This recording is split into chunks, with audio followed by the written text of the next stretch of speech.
자, 오늘 우리에게 주신 하나님의 말씀 함께 나눕니다. 창세기 50장 18절부터 21절까지 말씀입니다.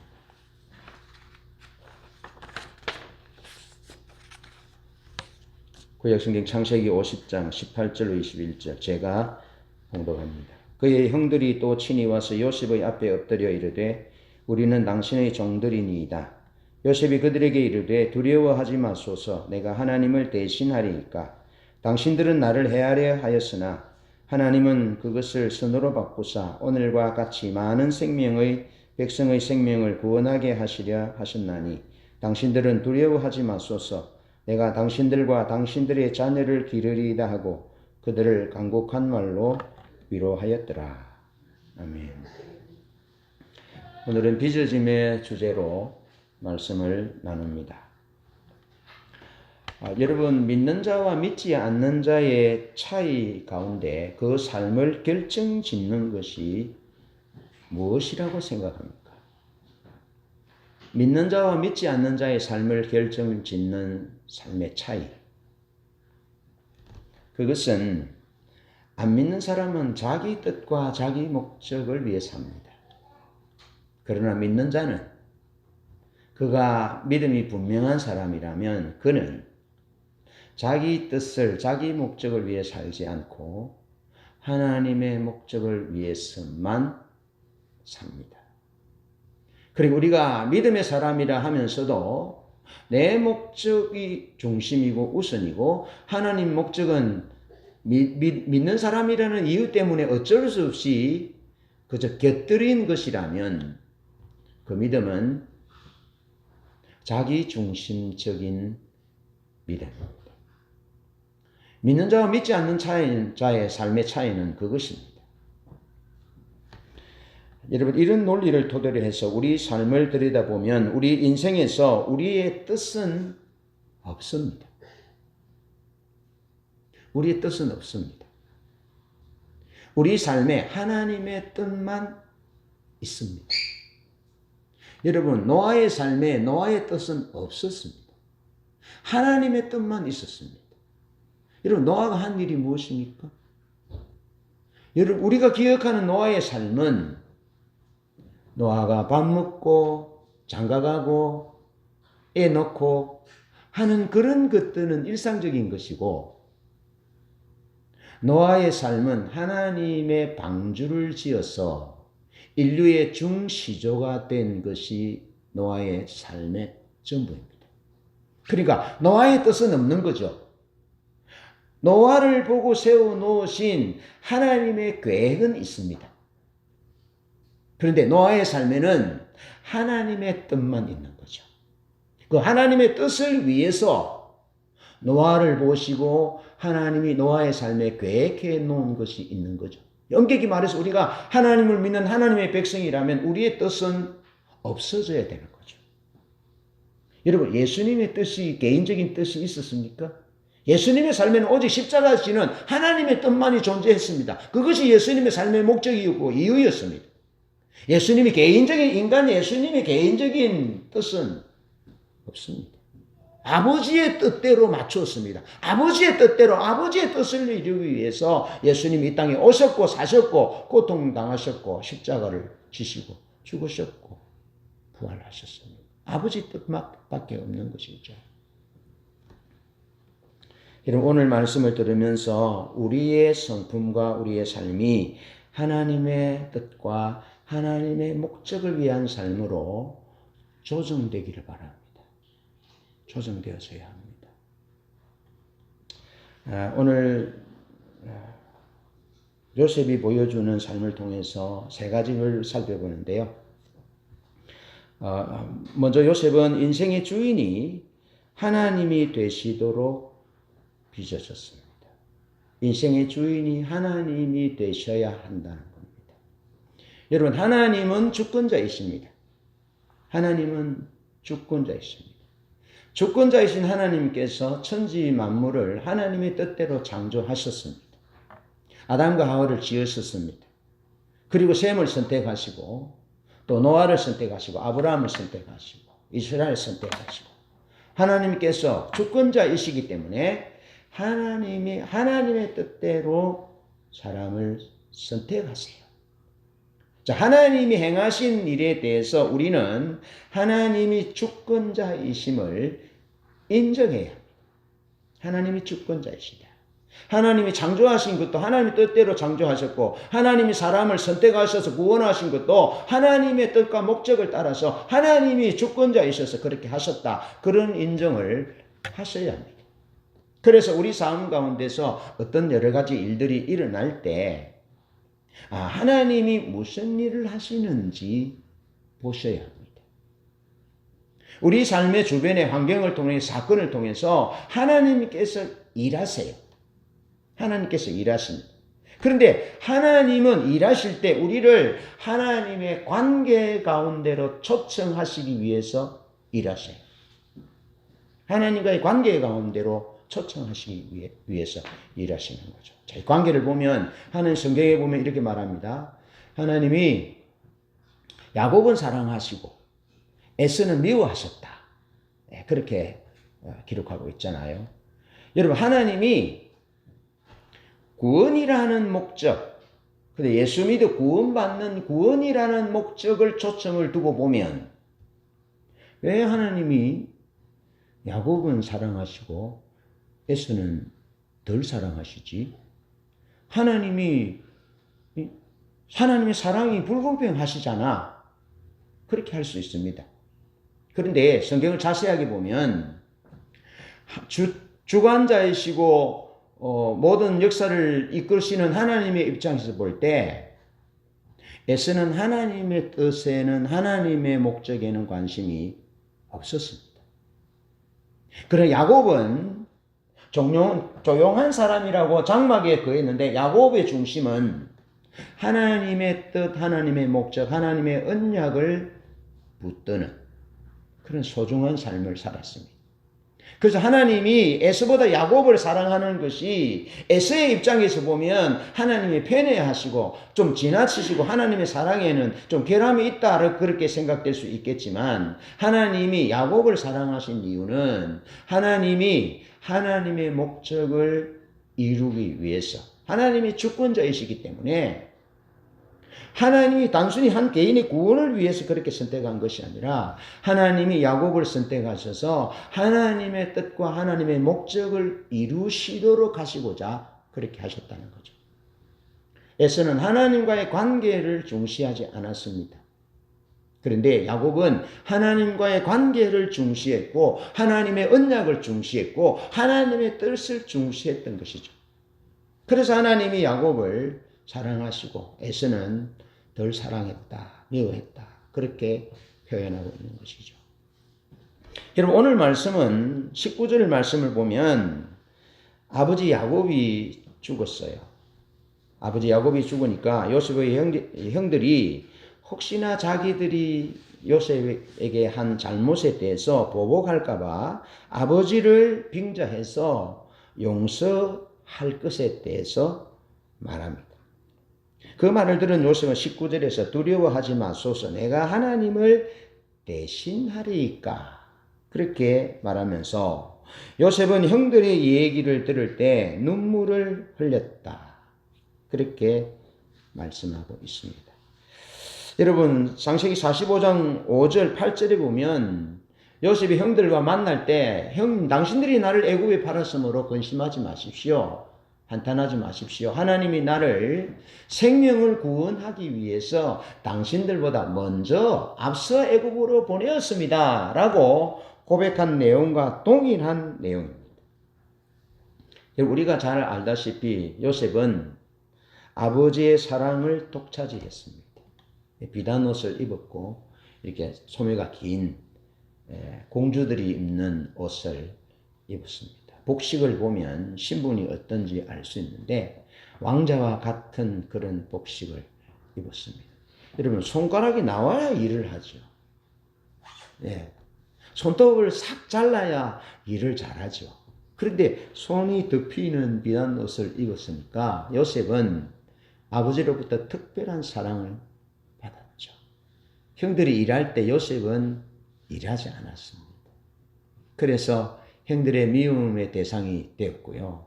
그리고 이보 형들이 배다른 형들이잖아요. 그리고 형들이 잘못하는 것을 아버지께 다 조조히 일러 바쳤습니다. 그리고 꿈을 꾸고는 자기를 위해서 절하더라.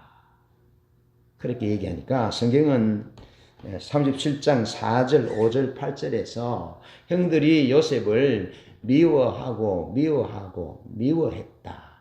그렇게 기록하고 있습니다. 미운 짓을 많이 했잖아요. 예. 그래서 형들이 요셉을 팔아버립니다. 39장 1절로 23절에 보면 보디발의 집에 노예로 팔렸습니다. 그리고 여주인을 범하려 했다는 누명을 쓰고 감옥에 갇혔습니다. 이해할 수 없는 일입니다. 하나님의 주권에 대해서 이해할 수 없는 일입니다. 요셉이 상상할 수 없는 일이 요셉에게 일어났습니다. 여러분, 우리에게 이런 일이 일어나면 우리는 10중 8구 이 문제를 해결해 보려고 그 문제에 집중합니다. 그 문제의 원인이 무엇인지 그 원인을 제거하려고 초점을 맞춥니다.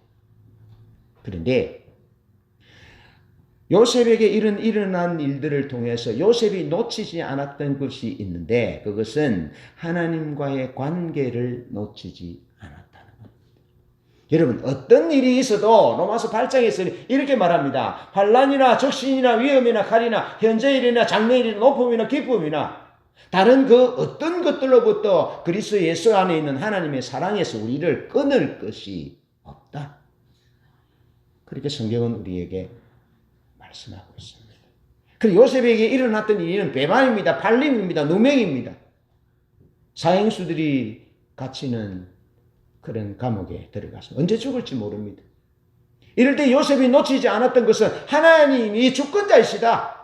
하나님이 내 생명의 주인이시고 그러면서 요셉은 하나님과의 관계에서 자신이 하나님의 피조물로서 하나님의 사람으로서 해야 할 일들을 벗어나지 아니했다는 겁니다. 그것이 중요한 것입니다. 하나님이 여러 가지 사건을 이해할 수 없는 사건을 우리 주변에서 일으키실 때 하나님이 일하고 계시는 거죠. 무슨 일을 하십니까? 우리를 하나님과의 관계 가운데로 부르시는 일이라는 것이죠. 그리 와야 된다는 것입니다. 문제 해결에 초점이 있는 것이 아닙니다. 하나님은 우리에게 여러 가지 문제, 사건을 통해서 하나님과의 관계 안에 있도록 하나님과의 올바른 관계가 정립될 수 있도록 하시기 위해서 하나님이 일하시는 것이죠. 하나님의 관계는 여러분, 신앙은 사실은 관계입니다. 관계.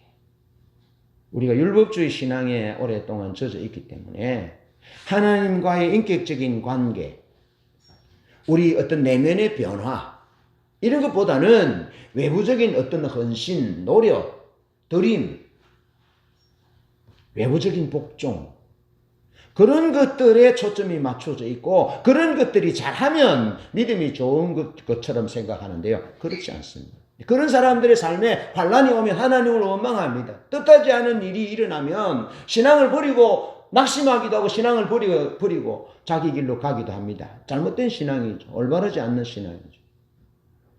올바른 신앙은 하나님이 주권자이시다.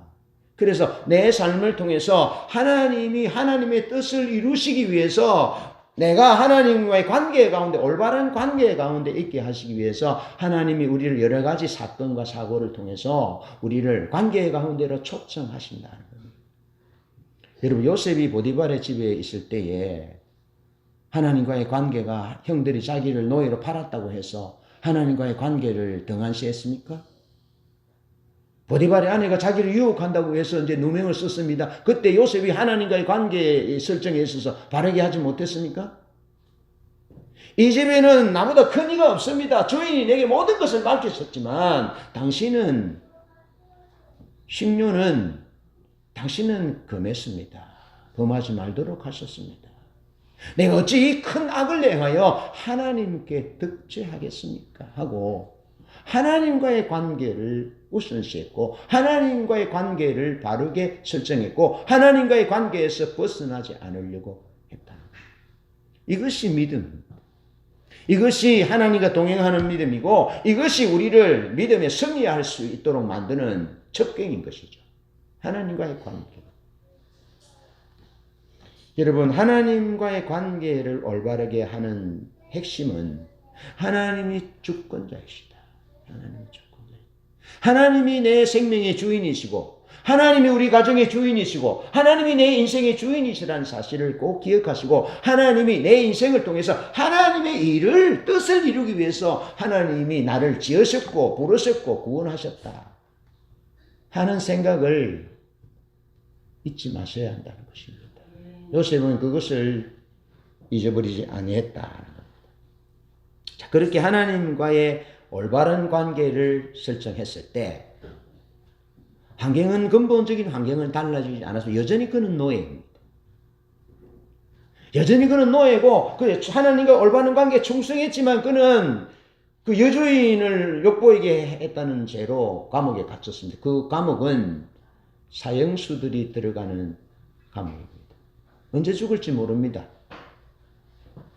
그게 환경은 달라지지 않았습니다. 그런데 하나님과의 관계를 올바르게 설정했고 하나님 앞에서 하나님의 사람으로서 하나님이 주권자이시라는 사실을 인식하고 인정하고 그렇게 섰을 때 창세기 39장 5절 3절 5절 21절 23절에는 여호와께서 요셉과 함께 하셔서 요셉의 범사에 형통하게 하셨다. 그렇게 말씀하고 있습니다. 보디발이 요셉이 자기 집의 모든 사물을 맡긴 이후부터 그 집의 모든 소유물에 하나님이 복을 주시기 시작하셨다. 할렐루야. 네. 여러분, 요셉이 보디발의 그 아내의 누명을 쓰고 감옥에 갔었을 때 감옥에도 하나님이 그렇게 하십니다. 하나님이 요셉과 함께 하셨기 때문에 전옥에게 은혜를 입게 하셨다. 은혜를 입게 하셨다. 여러분, 사람들은 알 수 없습니다. 사람들은 환경과 문제 해결에 초점을 맞추지만 하나님의 사람들은 하나님과의 올바른 관계에 초점을 맞추니까 문제가 해결되지 않아도 하나님이 은혜로 함께 하십니다. 하나님이 은혜로 함께 하니까 하는 일들마다 형통하게 합니다. 자연수들이 갇히는 감옥에 갇혔지만 형통하게 합니다. 그래서 거기에서 하나님과 같은 위치에, 왕과 같은 위치에서 존재하게 되는, 일을 하게 되는 그런 은혜를 하나님이 베풀고 계셨던 것입니다. 하나님이 우리를 사랑하실 때 그렇게 사랑하시는 것입니다. 하나님의 목적을 향하여 하나님 관계 안으로 우리가 관계 설정을 올바르게 하면 하나님이 우리에게 은혜를 베푸셔서 우리의 삶이 형통하게 하신다. 머리를 드신다. 뛰어나게 하신다. 그렇게 하시는 것이죠. 여러분, 요셉의 삶이 얼마나 신났겠습니까? 비록 노예지만 가정 총무로 있고 죄수로 있지만 하나님이 은혜로 함께하니까 형통한 자가 되고 하는 일들마다 하는 말들마다 손 대는 것마다 형통하게 하셨죠. 그것이 하나님의 역사이신 거죠.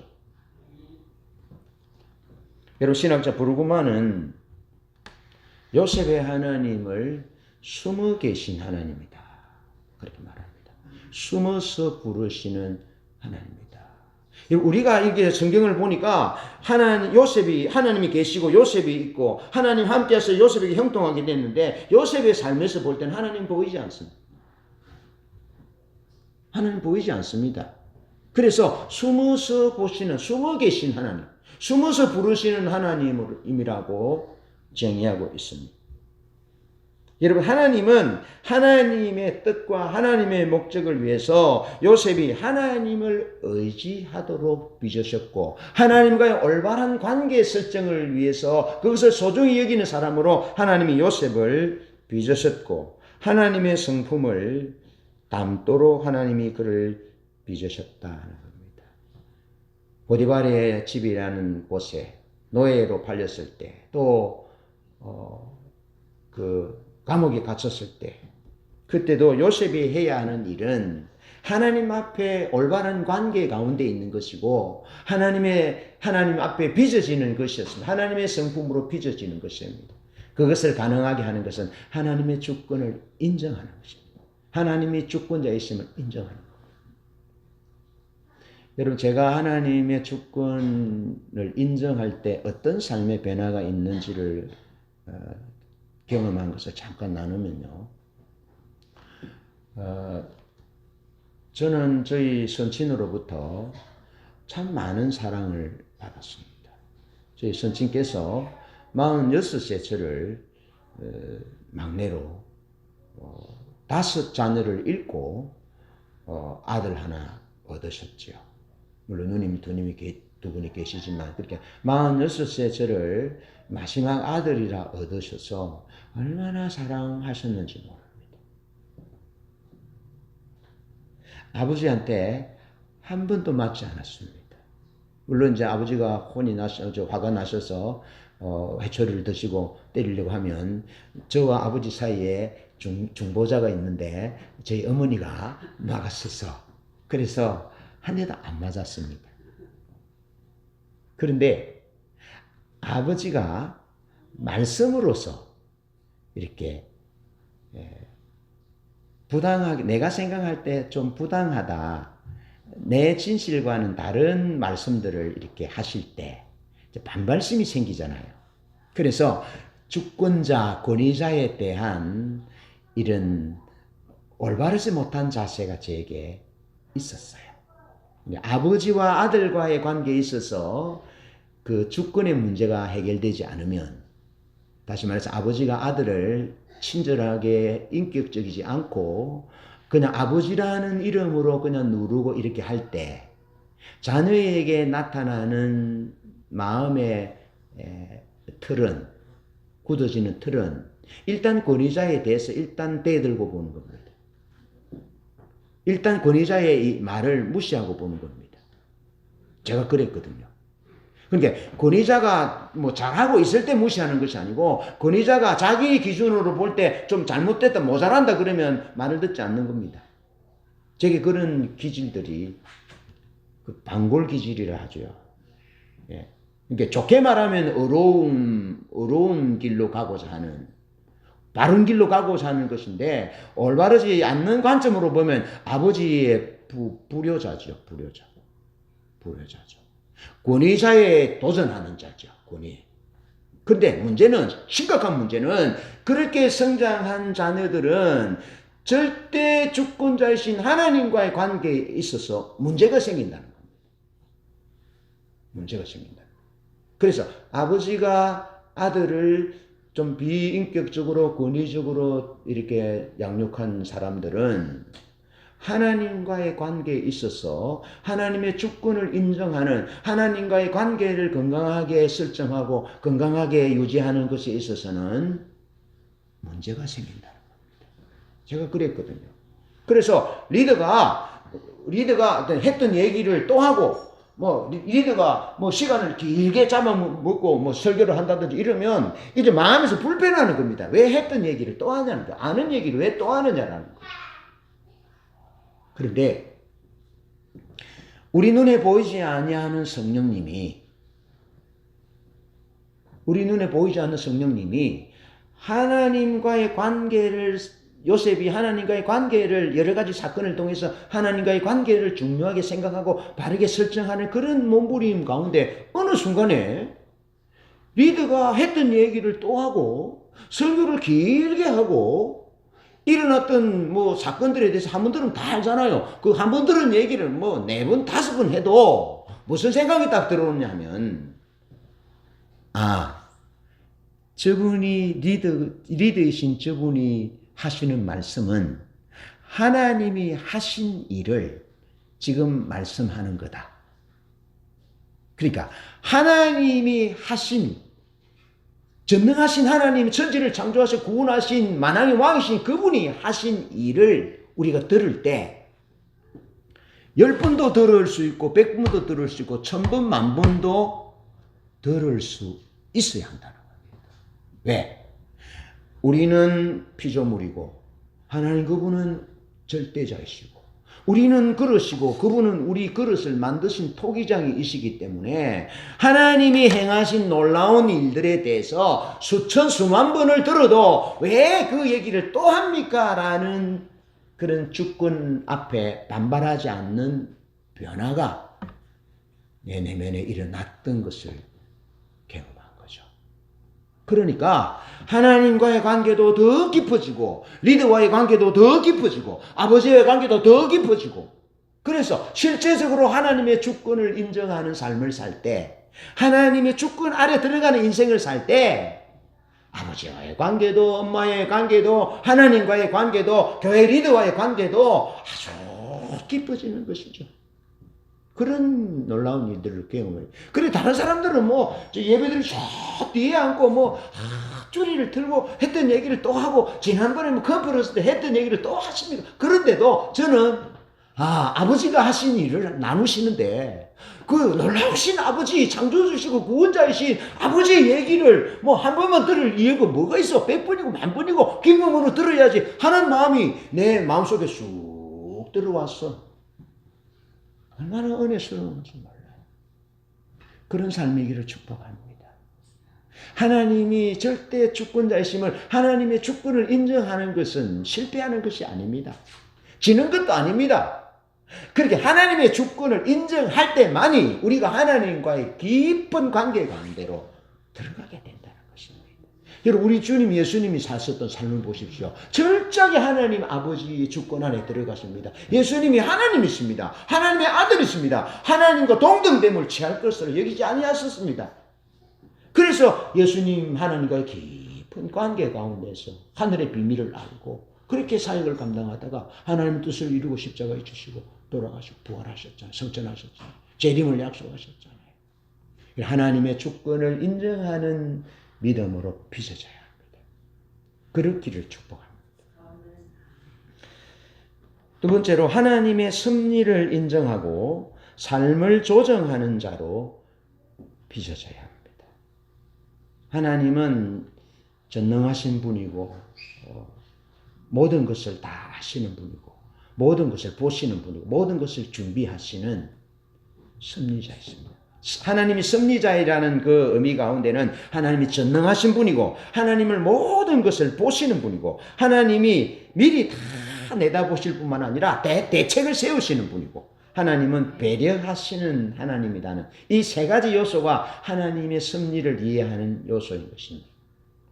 20절 말씀을 보면 당신들은 나를 헤아려 하였으나 하나님은 그것을 선으로 바꾸사 오늘과 같이 만민의 생명을 구원하게 하시려 하셨나니 그렇게 요셉의 형들이 아버지가 돌아가시자 요셉이 형들이 자기를 팔고 했던 그 악행에 대해서 보복할까 봐 아버지를 빙자해서 아버지가 돌아가시기 전에 형들이 너에게 잘못한 거 다 용서하라 했다라고 아버지를 빙자해서 말하잖아요. 그건 지어낸 얘기죠. 그리고 요셉이 그 얘기를 듣고 울었어요. 울으면서 두려워하지 마소서. 내가 하나님을 대신하겠습니까? 그러면서 하나님의 주권 앞에 자기가 왕 다음으로 높은 자지만 하나님의 주권 앞에 낮췄잖아요. 예. 그것이 첫 번째 얘기였고 두 번째는 이어서 내가 하나님을 대신하리까 그러면서 19절에 이어서 20절에 당신들은 나를 헤아려 하였으나 하나님은 그것을 선으로 바꾸사 오늘과 같이 만민의 생명을 구원하게 하려 하셨나니 그러면서 형들을 위로하잖아요. 형들을 위로하는데 여러분 요셉이 이 이야기를 하기까지의 세월이 얼마가 걸렸느냐 하면 40년이 걸렸습니다. 17세 소년으로 팔렸어요. 30세에 총리가 됐어요. 그리고 아버지가 130에 내려와가지고 147세에 죽거든요. 그리고 풍년이 7년이 있었고 흉년이 2년이 있었고 그리고 내려왔잖아요. 그리고 이제 17년 동안 야곱이 애굽에서 요셉과 살다가 이제 세상을 떠나잖아요. 그런 세월들을 합쳐보면 요셉이 팔린 후로 이런 고백을 하기까지가 40년이라는 세월이 걸렸다는 말입니다. 40년 동안. 여러분, 신앙생활을 40년을 해도 하나님이 전능하시고 하나님이 모든 것을 보시고 준비하시고 이끄신다는 이 하나님의 섭리를 볼 수 없는 사람은 이런 고백을 할 수 없어요. 신앙생활 40년 해도요. 이런 고백 못 한다니까요. 어떻게 이런 고백을 합니까? 하나님이 섭리자이시다. 하나님이 전지전능하셔서 모든 것을 다 아시고 모든 것을 보시고 모든 대책도 세우신다. 그리고 하나님이 인도하신다는 섭리의 하나님을 믿을 때, 그때 신앙이 달라지는 겁니다. 요셉이 얼마나 많은 우여곡절이 있었습니까? 얼마나 많은 외로움과 슬픔이 있었습니까? 얼마나 많은 분노를 가질 수 있는 그런 조건들이 많았습니까? 그런 조건들이 많았음에도 불구하고 그는 40년의 세월 가운데 하나님의 뜻을 위한 내 삶이구나. 하나님의 뜻을 이루기 위해서 하나님이 나를 애굽에 팔았구나. 형님들이 나를 판 것이 아니구나. 그런 하나님의 섭리를 보는 관점으로 그 신앙이 하나님과의 올바른 관계 가운데서 하나님이 절대 주권자시며 하나님이 역사를 섭리하시는 분이라는 것을 믿게 된 거죠. 보게 된 거죠. 그리고 40년이 지나서 이렇게 고백하는, 당신들은 나를 헤아려 했지만 하나님이 생명을 구원하시기 위해서 당신들보다 나를 앞서 보냈습니다. 그래서 나를 바로 아비를 삼으시고 애굽 온 땅의 주를 삼으시고 지리자를 삼으셨습니다. 그렇게 요셉이 고백하는 거죠. 40년의 고백이, 지난 고백이, 이런 고백. 참 멋있잖아요. 여러분, 신앙생활을 일평생 40년 동안 해놓고 하나님이 왜 내 인생을 이렇게 하셨느냐고, 하나님 우리 자녀들을 왜 이렇게 하셨느냐고, 우리 집을 왜 이렇게 하셨느냐라는 그런 원망 섞인 기도를 하나님 앞에 드린다면 참 슬픈 믿음이죠. 슬픈 믿음. 예. 그래, 어떤 목사님이 기도원 가서, 기도굴에 가서 기도하니까 옆에 어떤 분이 기도하는데, 기도하더라는 거죠. 예. 기도를 한참 하더니, 왜 우리가 새벽 기도는 뭐 이렇게 가면 기도 소리가 유난히 좀 크게 들리면 우리가 기도가 방해받을 때가 있잖아요. 이렇게 크게 막 기도하고 방언으로 기도하고 너무 그렇게 하니까 옆에 이제 기도굴에서 기도하시는 분이 좀 기도가 방해가 되게 해서 좀 중단하다가 기도를 듣게 되잖아요. 근데 그 옆에 분이 기도를 하다가 방언으로 기도하고 유창하게 기도하다가 약간 뜸하더니, 하나님, 내게 이러시면 안 되지요. 예? 하나님, 내게 이러시면 안 되지요. 내가 하나님 위해서 한 것이 얼마나 있는데요. 내가 이런 것 되고 이런 것 했는데 내게 이러시면 안 되죠. 그렇게 기도가 바뀌더랍니다. 뭐 그럴 수 있겠지만, 우리 연약한 존재이기 때문에 그럴 수 있겠지만, 그런 믿음은 하나님의 섭리를 모르는 어린 믿음인 거죠. 하나님은 전지전능하신 분입니다.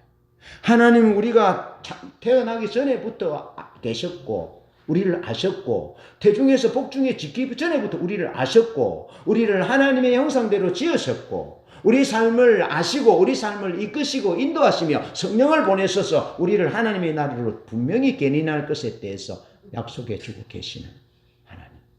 미리 보시고 미리 대책을 세우시고 이끄시는 하나님, 섭리하시는 하나님을 믿을 때 요셉은 40년 만에 그런 고백을 드릴 수 있는 거죠. 형님들, 당신들이 나를 팔았지만 팔았다고 근심하지 말고 한탄하지 마소서. 하나님이 생명을 구원하시기 위해서 당신들보다 먼저 보냈습니다. 그러니 내가 어떻게 하나님을 대신하겠습니까? 그러면서 오히려 형들을 위로하고 있는 거죠. 하나님의 섭리를 인정하면, 보면 삶이 하나님의 뜻과 목적으로 조정되게 되어 있습니다. 여러분, 아무리 기도를 하고 아무리 금식을 해도 하나님의 뜻과 목적이 아닌 반대 방향으로 내 삶이, 신앙이 딱 방향되어 있으면 금식해도, 철야기도 해도, 주일마다 열심히 신앙생활을 해도 하나님의 뜻이, 목적이 이곳인데 이쪽으로 내 신앙이 딱 방향되어져 있으면 하나님의 뜻과 목적과 상관없는 삶을 삽니다.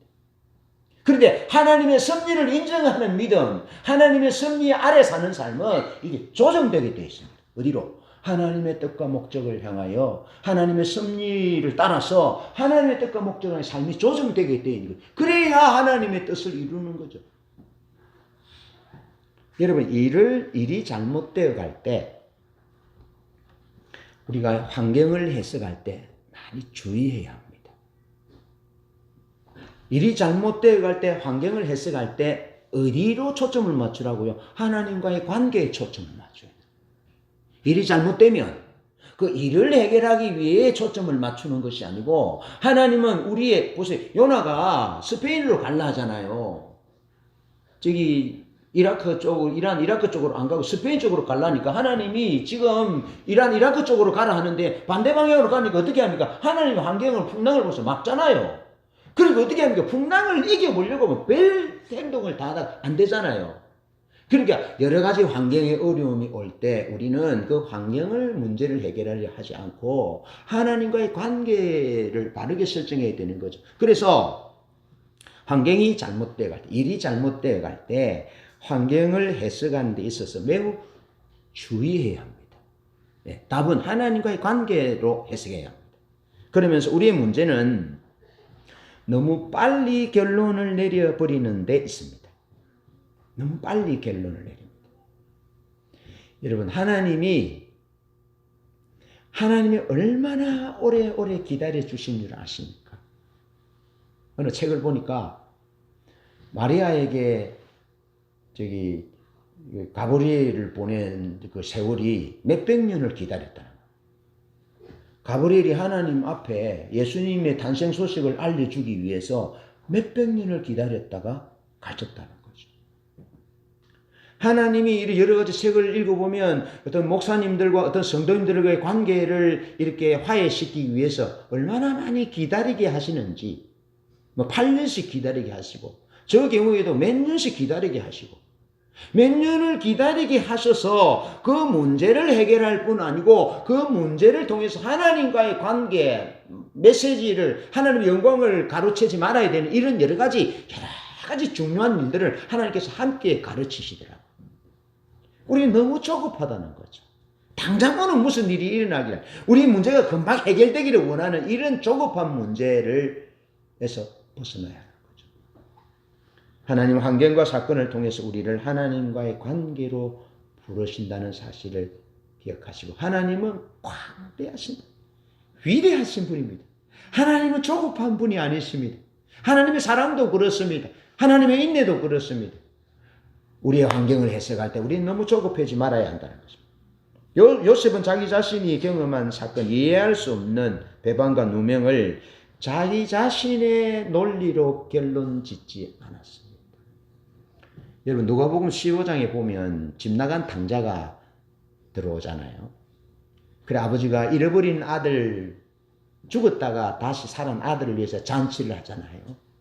그런데 큰아들이 밭에서 일하고 돌아오다가 집에서 풍류 소리가 나니까 종을 불렀어요. 무슨 소리냐, 무슨 일이냐 하니까 당신의 동생이 돌아왔음에 아버지가 잔치를 했습니다. 그러니까 성이 났어. 아버지 잔치에 들어가지 않잖아요. 그래, 아버지가 나와서 권하잖아요. 결국 아들은 아버지의 호의를 거절하고 들어가지 않지요. 왜 들어가지 않습니까? 자기 자신의 의 때문에, 자기 자신이 성급히 내린 결론 때문에 아버지의 마음도 아버지의 사랑도 받아들일 수 없었던 거죠. 그럼 누가 불효자입니까? 집 나가다 돌아온 둘째는 불효의 자리에 있다가 돌아왔죠. 그럼 진짜 불효는 누굽니까? 진짜 탕자는 누굽니까? 집에 있는 자입니다. 집에 있는 큰아들. 그 큰아들의 문제가 뭡니까? 자기 나름대로 결론을 빨리 내린 겁니다. 자기 나름대로 결론을 내린. 그럼 물어봅시다. 그 욥에 대해서 어떻게 하면, 욥의 친구들에 대해서 뭐라 그럽니까? 욥이 하나님 앞에 어렵다고 얘기하잖아요. 그러니까 하나님 그러잖아요. 네가 손으로 하늘을 가릴 수 있냐? 네가 그릇으로 바닷물을 다 댈 수 있냐? 네가 사슴들이 어떻게 새끼를 놓는지, 야생 새끼, 너구리들이 어떻게 새끼를 낳고 임신하는지 아느냐? 욥이 생각할 때는 하나님이 부당하신 것 같죠. 자기는 어려운데 하나님이 부당하게 자기를 공격하는 것 같죠. 욥의 친구들은 또 어떻습니까? 네가 이렇게 고난당하는 것은 네 죄 때문에 그래. 네 자식들도 죄 때문에 그래. 그렇게 성급하게 결론을 내립니다. 제발 부탁합니다. 성급하게 결론을 내리지 마십시오. 어려운 환경을 당할 때 내 삶에 대해서 스스로 성급하게 결론을 내려서 낙심하고 하나님 덩지고 원망하고 그렇게 죄를 짓지 말고 교회라든지 여러 가지 사업에는 관계에 있어서 여러 가지 문제들이 생길 때 제발 부탁합니다. 성급하게 결론을 내리지 마십시오. 하나님은 광대하신 분입니다. 하나님은 모든 것을 다 아시고 하나님은 우리를 이끄시고 인도하시고 도우시는 분입니다. 할렐루야. 하나님 그런 분, 우리는 적어도 그런 하나님을 신뢰하고 있습니다. 그런 하나님. 째째한 하나님, 밴댕이 속을 가진 하나님을 신뢰하는, 사랑하는 것이 아니라 하나님은 위대하신 분이고 자기 아들을 죽기까지 우리를 사랑하신 분이고 우리를 성령을 보내셔서 하나님을 아버지라 부르게 하신 하나님. 여러분, 우리의 신분이 양자의 신분인데요. 예수님이 누리는 그 권세를 우리도 똑같이 누릴 수 있도록 우리를 자녀 삼으셨어요. 그것이 우리의 신분이에요. 그러니까 성급하게 그렇게 결론을 내리지 말아야 하는데 요셉은 그렇게 성급하게 결론을 내리지 않았다. 그렇게 결론을 내리지 않으니까 40년이 지난 결론이 뭡니까? 하나님이 나를 생명을 구원하기 위해서 당신을 보다 앞서 보냈다. 하나님이 그렇게 하셨다. 하나님이 그렇게 하셨다라고 하나님의 섭리를 인정하고 고백하고 있는 거죠. 여러분, 이 10절의 말씀의 고백이 오늘 개정 성경은 이렇게 기록되어 있습니다. 당시들은 나를 헤아려 하였으나 하나님은 그것을 선으로 바꾸사 오늘과 같이 많은 백성의 생명을 구원하게 하려 하셨나니. 그렇게 많은 백성의 생명을 구원하게 하셨다. 그렇게 기록하고 있습니다. 그런데 개역 성경에는 모든 민족, 많은 사람이 아니라 모든 민족, 그걸 구원하기 위해서 하나님이 그렇게 하셨다는 거죠. 그러니까 실제로 보십시오. 하나님의 뜻은 세계를 구원하는 것입니다. 나 한 사람 겨우 구원받는 것이 아니고 세계를 구원하는 것인데요. 이것은 아담과 하와에게 생육하고 번성하여 정복하라 충만하라 말씀하셨고 노아에게도 그렇게 말씀하셨고 아브라함에게도 창세기 18장 18절에서 천하를 섬기기 위해서 천하 만민을 섬기게 하기 위해서 그리고 이스라엘 백성들을 애굽에서 구원하신 후에 출애굽기 19장에 보면 세계가 다 내게 속하였나니 너희가 내 말을 잘 듣고 내 언약을 지키면 너희를 열국 중에서 내 소유가 되겠고 거룩한 나라 제사장 백성이 될 것이다. 그래서 세계를 섬기도록 하신 거죠. 그럼 예수님께서 마태복음 28장 18절 20절에 뭐라고 그렇게 하십니다. 모든 족속으로 제자를 삼아 아버지와 아들과 성령의 이름으로 세례를 주고 하나님의 뜻은 모든 민족을 모든 세계를 구원하는 것이 그게 하나님의 뜻이에요. 하나님의 뜻이 그것입니다. 그런데 요셉은 하나님이 자기를 그렇게 하셨다는 거죠. 자기를 모든 민족을 구원하게 하기 위해서 그렇게 모든 생명을 구원하게 하기 위해서 그렇게 하셨다는 겁니다. 하나님은 이스라엘 백성들을 구원하기 위해서 큰 민족을 이루고 하기 위해서 그렇게 하실 뿐만 아니라 애굽 민족도 구원하셨고 고대 근동에 살았던 수많은 나라 수많은 백성들을 요셉을 통해서 하나님이 모든 나라 모든 백성들을 살려내는 그 일을 하셨던 것이죠. 이것이 섭리의 하나님입니다. 섭리의 하나님은 나만 구원하는 것이 아닙니다. 우리 가족만 구원하는 것이 아닙니다. 우리 교회만 살아가는 것이 아닙니다. 이스라엘 민족도 사랑하시고 애굽 백성들도 사랑하시고 고대 근동의 수많은 나라와 가정과 백성들을 사랑하셔서 그들을 구원하기 위해서 하나님이 섭리하심으로 요셉을 보내셨다라고 요셉이 고백하는 거죠. 40년 만에 고백.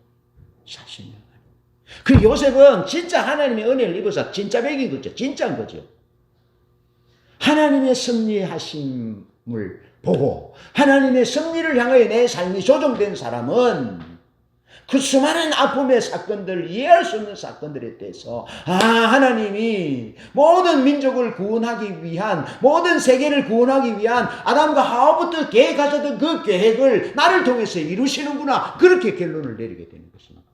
얼마나 믿음이 크고 얼마나 광대하고 얼마나 하나님을 닮은 사랑이고 가슴이냐 하는 거죠. 그곳으로 하나님이 우리를 초청하시는데 하나님의 섭리를 바라보고 그 섭리의 내 삶을 조정한 사람만이 이런 고백을 들으시는 거죠. 저는 내 삶이 끝날 때 요셉처럼 이렇게 고백을 드리고 있습니다. 하나님의 뜻을 이루고 하나님의 계획을 이루기 위해서 나를 통하여 이렇게 일하셨구나. 이렇게 하셨구나. 이렇게 하셨구나. 그런 고백을 드릴 수 있으면 좋겠습니다. 그러면서 시편 105편 19절에는 요셉의 얘기를 하는데요. 하나님의 뜻이 이루어질 때까지 그 말씀이 요셉을 단련시켰다라는 겁니다. 목사님, 전도사님, 장로님, 권사님, 집사님, 청년들, 무슨 말씀이 여러분의 삶을 이끌고 있습니까? 그냥 먹고 살기 위해서 살고, 그리고 그냥 신앙은 그냥 곁다리로 거치는 겁니까? 붙어 있는 겁니까? 여러분의 삶을 이끌어가는 그 말씀이 무엇입니까? 무슨 하나님의 말씀이, 무슨 하나님의 뜻이, 하나님이 보여주신 것이, 뭐 어떤 것이 있어서 그것이 내 삶을 이끌고 있습니까? 아니면 그냥 막 신앙생활 합니까? 시편 105편 19절의 말씀은 요셉이 그 수많은 수고와 원망과 억울함과 그런 일들을 어떻게 이겨냈냐라는 것을 얘기하고 있습니다. 그것은 하나님의 말씀이 형님들의 배반과 감옥의 누명과 살인의 누명을 쓰는 살인자가 사형수가 되는 그런 감옥에 갇히는 그런 수모를 겪었던 그 겪는 가운데서도 요셉이 하나님과의 관계를 바르게 설정하고 절대 주권을 인정하고 섭리 가운데 살았던 이유는 하나님이 그에게 어린 때에 주셨던 하나님의 비전, 하나님의 뜻, 하나님의 말씀. 요셉이 이게 하나님 비전을 주잖아요. 그 형과 부모들이 다 11별들이 자기에게 절하는 그 하나님의 말씀, 그 하나님의 비전, 그것을 붙들고 살았다는 거죠. 그래서 형들이 요셉에게 와서 수많은 세월이 지나서 절을 할 때 성경에 보면 뭐라 그러면 요셉은 꿈을 기억하고 꿈을 생각하고 잊어버리지 않았다는 거죠. 요셉은 그 이해할 수 없는 배반의 잔을 마시고 그렇게 해도 하나님이 자기에게 심어줬던 비전과 그 꿈, 말씀을 잊어버리지 않았다는 거죠. 그것을 시편 105편 19절에서는 그 말씀이 요셉을 이끌었다. 말씀이 요셉을 단련했다. 하나님의 말씀이 자기에게 보여주신 그 비전이 이루어질 때까지 요셉은 중단하지 않았다. 그 얘기입니다. 여러분, 무엇이 여러분의 삶을 이끕니까? 우리 교회 와보니까 교회가 초라하죠. 왜 여기 있는 줄 아십니까? 왜 이렇게 있는 줄 아십니까? 그것은 하나님이 영광 받으시는 예배, 한 사람이라도 좋으니 하나님과 교통하는 진실한 예배, 하나님이 왕 되시고 주인 되시는 교회 되고 싶고 그런 교회를 섬기고 싶어서 열망했을 때 하나님이 익스프레스 차량에 이사친 차가 깜빡깜빡 하는 환상을 보이시고 개척한 거예요. 수많은 교회에서, 성도들이 많은 교회에서, 대우가 좋은 교회에서, 도시교회에서 오라고 했지만 하나님이 내게 심어준 말씀이 계시고 하나님이 내게 주신 비전이 있기 때문에 그것보다 이것이 더 소중한 거죠. 하나님의 약속이, 하나님의 말씀이. 그래서 여기 있는 겁니다. 내가 좀 불행하게 보이지 않고 행복하게 보이지 않습니까? 어디 나가서 얘기하고 목적들이 얘기하고 뭐 교제하면 내가 제일 행복합니다. 왜? 하나님이 말씀하신 그곳에 있기 때문에. 그 하나님이 말씀이 내 삶을 이끌기 때문에 내가 행복한 거죠. 산의 진미를 먹고 목회가 행복하지 않으면 뭐가 좋습니까 그게? 예? 산의 진미를 먹으면서 자기 교회 식구들 욕하고 그러면 그 목회자가 행복한 목회자입니까? 불행한 목회자. 여러분, 우리 삶의 성패의 단초는 하나님이 내게 말씀하신 것이 있냐는 거죠. 하나님이 내게 비전으로 보이신 것이 있냐는 거죠. 내가 여기에 살아갈 이유가, 하나님이 주신 이유가 분명한가라는 거죠. 그것이 있으면 우리는 실패하지 않습니다. 요셉은 그렇게 살았다는 거죠. 왜 우리 주님이 이 땅에 오셨고, 왜 주님이 가난한 자, 병든 자, 잃어버린 자와 사셨고 십자가의 고난을 받으셨고 십자가에 죽으셨습니까? 하나님이 너는 그 일을 위해서 거기 있어야 하고 가야 하고 그 땅에 가야 하고 그렇게 십자가로 승리해야 됨을 하나님이 말씀하셨고 하나님이 뜻하셨기 때문에 그랬던 거죠. 그래서 요한복음 19장 30절에 다 이루었다. 여러분, 이 땅에 살았던 사람 중에 예수님처럼 위대한 외침을 외칠 수 있는 이는 없습니다. 예수님만이 다 이루었다. 할렐루야. 다 이루었다. 다 이루었다. 왜? 우리를 위해서 다 이루셨어요. 하나님의 섭리를 믿기에 예수님이 하나님의 아들이시면서도 하나님 말씀하신 그곳에 머물렀고, 하나님이 자신을 통해서, 예수님 자신을 통해서 무엇을 이루어야 할지를 놓치지 않았던 거죠. 그래서 예수님이 모든 무릎 위에, 이름 위에 모든 무릎을 꿇고, 예수 이름에 모든 무릎을 꿇고 예수를 주라 고백하는, 초대교회의 성도들이 그렇게 고백하는 그런 은혜가 있었죠. 여러분, 우리가 요셉에게 있었던, 요셉의 삶을 이끌었던 하나님의 비밀, 하나님의 말씀, 하나님의 비전, 환상, 그것들을 붙들고 살아갈 수 있기를 바랍니다. 하나님의 섭리를 인정할 때 40년의 이후의 고백이 그런 고백을 드릴 수 있는 거죠. 그런 고백을 드릴 수 있는 사람은 하나님의 말씀을 따라, 비전과 환상을 따라서 하나님이 있기를 원하는 그곳에서 살아가는 사람만이 그런 고백을 드릴 수 있는 거죠. 마지막 말씀입니다. 섬기는 리더십으로 빚어져야 합니다. 빚어져야 합니다. 21절 말씀입니다. 두려움에 사로잡힌 형님들의 거짓말을 들은 요셉은 슬픈 눈물을 흘리고 두려워하지 말라고 위로합니다. 그리고 당신들과 당신들의 자녀를 돌보겠다라고 간곡하게 말하고 친절하게 말합니다. 거짓말임을 압니다. 지어낸 얘기인 줄 압니다. 그래도 형들을 윽박지르지 않습니다. 친절하게 말합니다. 플랜들리하게 말합니다. 친절하게 말합니다. 간곡하게 말합니다. 여러분, 요셉은 뿐만 아니라 22절, 24절에 자신이 간곡하고 친절한 말로 형님들을 위로하며 그 한 말대로 에브라임 자손의 3대를 섬겼고 므낫세의 아들 마길의 아들도 돌봅니다. 정손자까지 돌보고. 하나님은 요셉을 왜 연단시켰었습니까? 그것은 하나님의 뜻을 위하여 만민을 섬길 수 있는 섬기는 자로, 섬기는 리더로 하나님이 훈련시키셨다. 하나님이 찾으시는 리더는 servant leadership, 섬기는 종. 마가복음 10장 45절에 주님이 이렇게 말씀하십니다. 인자에 온 것은 섬김을 받으려 함이 아니라 도리어 섬기려 하고 자기 목숨을 많은 사람의 대속물로 주려 함이니라 라고 말씀하시면서 주님이 죽기까지, 십자가에 죽기까지 섬기셨죠. 그래서 이 땅의 리더십은 예수님이 보여주는 리더십이 최고의 리더십인데 그것은 servant 리더십, 섬기는 리더십인 거죠. 그리고 하나님이 요셉의 그런 환난과 어려움과 배반을 경험을 통해서 하나님이 요셉을 어떻게 빚으셨느냐 하면은 섬기는 종으로 빚으셨다. 이스라엘을 섬기고 애굽을 섬기고 고대 건동을 섬기고 자기 형들을 섬기고 자기 자녀들과 정손자까지 섬기는 리더십으로 훈련받았고 끝까지 그가 죽으면서도 자기 이스라엘 백성들을 섬기되 하나님께 맡겼습니다. 하나님께.